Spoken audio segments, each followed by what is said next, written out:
berdiri ya.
Menakutkan. Kita nggak boleh takut sama hantu loh, Cifang.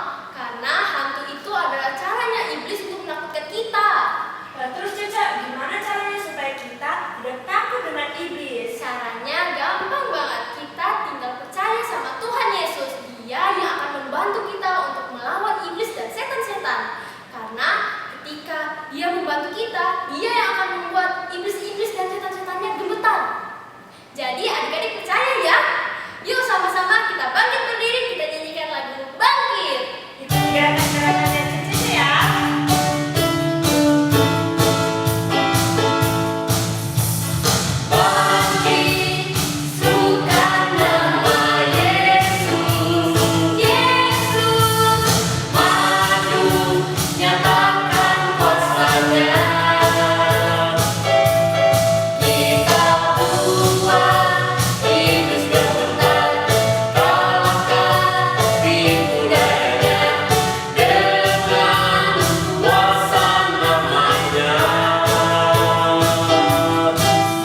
Tuhan Yesus, terima kasih karena pagi hari ini kami boleh datang di hadapan Tuhan dan boleh memuji-muji nama-Mu.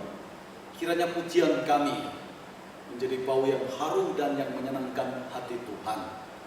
Saatnya kami semua belajar firman Tuhan. Berkati kami supaya kami mengerti, urapi loser ramalan supaya boleh menyampaikan firman Tuhan atas kami semua. Terima kasih, ini doa kami. Dalam nama Tuhan Yesus kami berdoa. Amin. Ya, adik-adik dipersilahkan semuanya duduk. Ya, puji nama Tuhan. Hari ini loser ramalan ketemu lagi dengan adik-adik.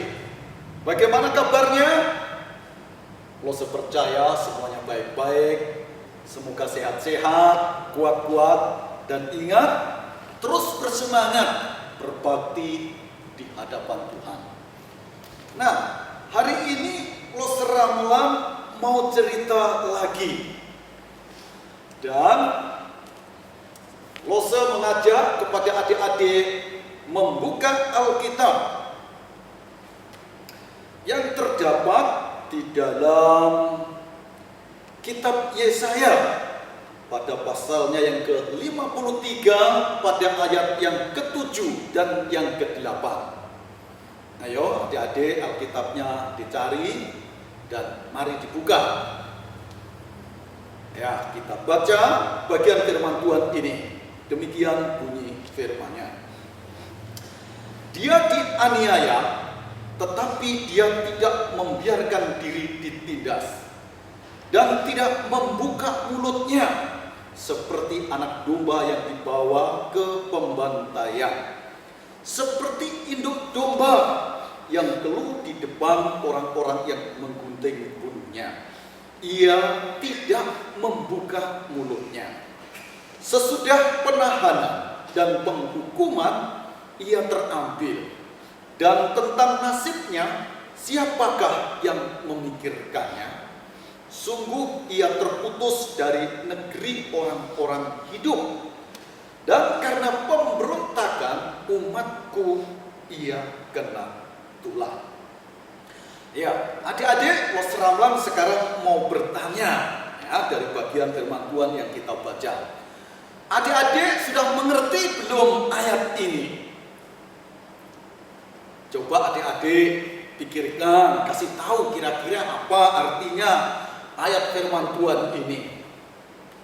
Mama tahu atau tidak? Papa tahu atau tidak? Cece, kakak tahu atau tidak? Coba ditanyakan. Bagaimana? Ada yang tahu? Nah, adik-adik, bagian firman Tuhan yang kita baca tadi itu pernah dibaca oleh seorang sida-sida yang datang dari Ethiopia. Ya, sida-sida ini datang dari Ethiopia. Dia pergi ke Yerusalem, tempat yang jauh. Lo coba lihat ya di Google itu, ternyata jaraknya itu kurang lebih 4.000 kilometer. Jadi merupakan tempat yang cukup dan sangat jauh. Tapi karena sida-sida ini percaya kepada Allah Yahweh, maka dia pada waktu itu pergi ke Yerusalem untuk beribadah di hadapan Tuhan. Nah, adik-adik, yang disebut dengan sida-sida itu adalah orang ya, orang yang kaya, orang yang terhormat ya. Dan dia dituliskan di dalam Kisah Rasul pada pasalnya yang ke-8. Di situ diceritakan bagaimana dia itu adalah seorang pembesar, bendahara dari Sri Kandake. Jadi orang ini bersama teman-temannya naik kereta menuju ke Yerusalem untuk beribadah. Setelah beribadah, Mereka senang sekali dan puas sekali. Akhirnya sida-sida ini harus pulang meninggalkan kota Yerusalem menuju tempat asalnya, yaitu Ethiopia. Ya, Ethiopia. Sementara dalam perjalanan baru keluar dari Yerusalem, ya, dituliskan menuju jalan ke Gaza. Jalan itu sepi, jalan itu sunyi, adik-adik.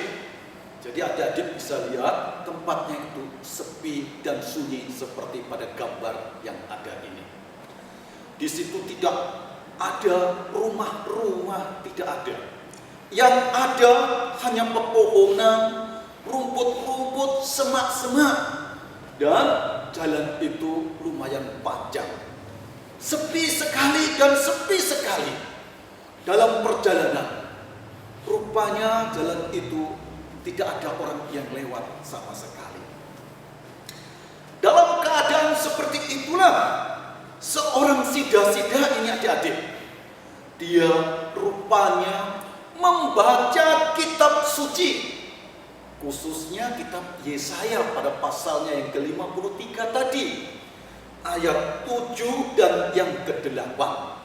Dia baca, adik-adik, sambil di atas kereta begitu dibaca. Dia bingung, tidak mengerti. Tadi adik-adik ada yang mengerti enggak ayat tadi? Ada yang mengerti? Sida-sida ini rupanya dia tidak mengerti maksud ayat ini. Dia mikir terus sambil terus berjalan. Dan rupanya pada waktu itu seorang bernama Filipus, Filipus dipanggil oleh seorang malaikat. Malaikat Tuhan itu berkata demikian, "Bangunlah Filipus, berangkatlah ke sebelah selatan menurut jalan yang turun dari Yerusalem ke Gaza. Jalan itu sunyi." Jadi malaikat itu pada waktu itu memanggil Filipus supaya pergi menuju ke tempat sunyi. Dan adik-adik ingat, tempat sunyi tadi ada siapa jalan yang sunyi ini? Ada seorang sida-sida dari Ethiopia. Jadi Filipus pada waktu itu tidak tahu kalau di sana itu ada sida-sida. Tapi Filipus terus berjalan cepat menuju ke jalan sepi atau sunyi yang dikatakan malaikat itu. Dari jauh, adik-adik, Filipus melihat ada kereta. Dari jauh lihat gambarnya. Filipus dari jauh melihat kereta. Langsung dia cepat berjalan sambil berlari-larian. Akhirnya dia dekat dengan kereta sida-sida itu. Ketika sudah dekat, akhirnya Filipus mendengar sida-sida ini membaca kitab tadi. Di situ tidak ditulis keseluruhan, tapi ditulis demikian: seperti seekor domba ia dibawa ke pembantaian, dan seperti anak domba yang keluh di hadapan orang yang menggunting bulunya, demikianlah dia tidak membuka mulutnya. Dalam kehinaannya berlangsunglah hukumannya. Siapakah yang akan menceritakan asal-usulnya? Sebab nyawanya diambil dari bumi. Ketika mendengar ini, akhirnya pada waktu itu Filipus bertanya, "Apakah kamu mengerti firman Tuhan yang kamu baca tadi?" Akhirnya sida-sida menjawab, "Iya, saya tidak mengerti karena tidak ada yang menjelaskan firman Tuhan ini. Ayo kamu naik supaya kamu menjelaskan firman Tuhan ini kepadaku. Akhirnya Filipus disuruh naik kereta itu adik-adik. Nah lihat itu, naik kereta. Sambil berjalan diulangi lagi membaca ayat tersebut. Akhirnya pada waktu itu Filipus mulai menceritakan maksud daripada firman Tuhan tersebut. Adik-adik tahu apa yang dimaksud dengan firman Tuhan pada bagian yang dibaca? Tidak lain rupanya adalah Yesus Kristus ketika dia ditangkap, ketika dia dihukum, ketika dia disalibkan, Yesus nurut saja dan tidak membuka mulutnya. Adik-adik, akhirnya pada waktu itu sida-sida ini mengerti, memahami, dan dia senang sekali. Dia senang sekali karena bisa mengerti firman Tuhan. Dan Filipus terus menceritakan tentang kebaikan Tuhan Yesus, tentang kemurahan Tuhan Yesus, tentang kenaikan Tuhan Yesus, dan banyak diceritakan kepada sida-sida ini. Sampai pada suatu saat, ya, sida-sida ini melihat ada air, ya, jadi ada sungai kecil begitu. Langsung, hei, lihat itu, ada air, boleh saya dibaptis olehmu. Filipus pada waktu itu langsung menjawab, jika Tuhan percaya dengan segenap hati, boleh. Sida-sidanya pun menjawab, aku percaya Yesus Kristus adalah anak Allah. Akhirnya Filipus turun.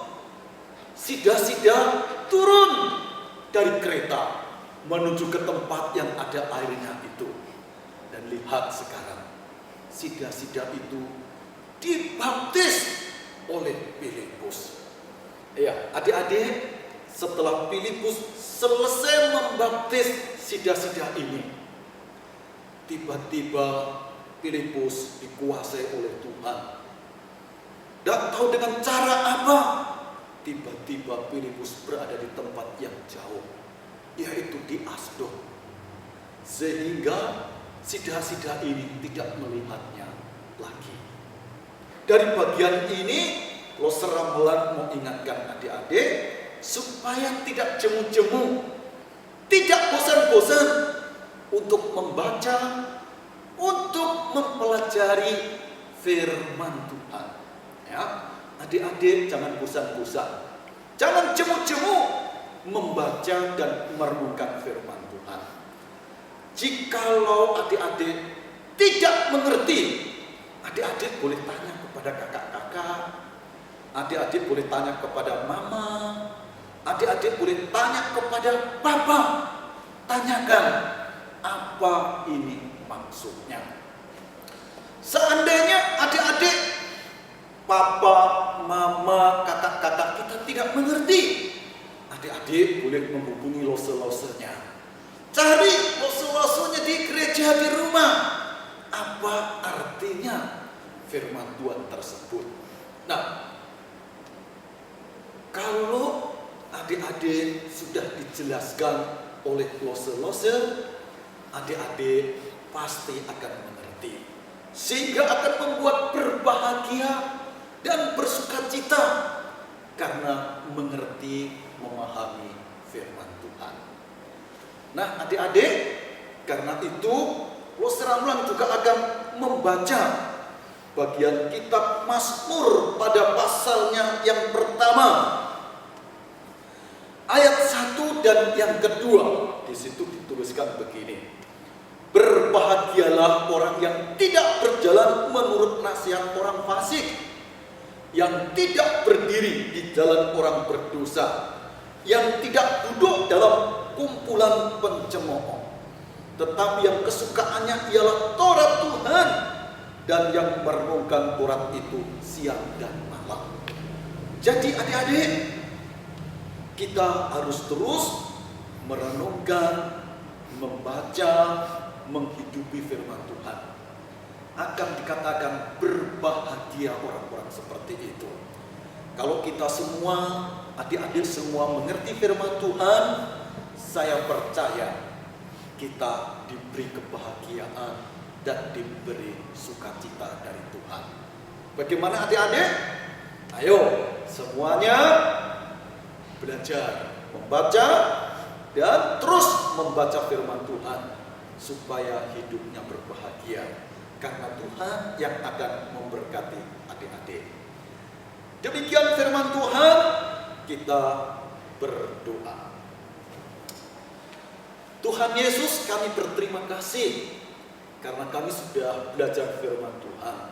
Kiranya firman Tuhan ini boleh mengingatkan kepada kami semua supaya terus membaca, mempelajari, merenungkan firman Tuhan. Jikalau kami tidak mengerti, pimpin, beri keberanian supaya bertanya kepada orang tua kami, saudara-saudara kami, kepada lause-lause kami di gereja, dan buat Tuhan supaya kami semua mengerti firman-Mu dan mengasihi firman-Mu. Karena orang yang mencintai dan mengasihi firman Tuhan akan dibuat bahagia oleh Tuhan. Terima kasih, ini doa kami. Berkati anak-anak sekolah minggu di rumah masing-masing yang saat ini beribadah dan dengar firman Tuhan. Beri sehat, beri kuat, beri semangat, beri pandai, dan beri cerdas, sehingga anak-anak terus memuliakan nama-Mu. Ini doa kami, demi nama Tuhan Yesus kami berdoa. Amin. Oke, terima kasih. Jadi ayat hafalannya hari ini terambil dari Mazmur pasal 1 ayat 1 dan yang kedua. Nanti akan dilihat sama lose-lose siapa yang sudah bisa hafal ayat ini. Ya, bisa ditayangkan lewat video melalui WhatsApp. Tuhan memberkati, sampai ketemu di kesempatan lainnya. Terima kasih untuk Mas Rahman yang sudah memberitakan firman Tuhan untuk kita semua. Nah, adik-adik, tadi kita sudah mendengarkan firman Tuhan. Tadi juga Cici sudah kasih tahu gimana caranya untuk melawan iblis. Sekarang Cici sudah siap menjadi prajurit. Adik-adik sudah siap belum? Nah, tapi kita bukan menjadi prajurit yang berjalan, bukan juga sebagai prajurit yang menembak, tetapi kita akan menjadi Laskar Kristus sebagai contoh-contoh untuk orang-orang lain.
Mari kita lipat tangan, kita tutup mata. Tuhan Yesus, kami mengucap syukur kepadamu. Hari ini Tuhan boleh berkati kami boleh memuji Tuhan, boleh mendengarkan firman-Mu. Kami bersyukur untuk ibadah hari ini. Tuhan kiranya terus memberkati kami, dan kami akan mengakhiri ibadah kami. Tuhan memberkati setiap perjalanan hidup kami masing-masing. Terpujilah Engkau Tuhan, dalam nama Tuhan Yesus kami berdoa. Amin.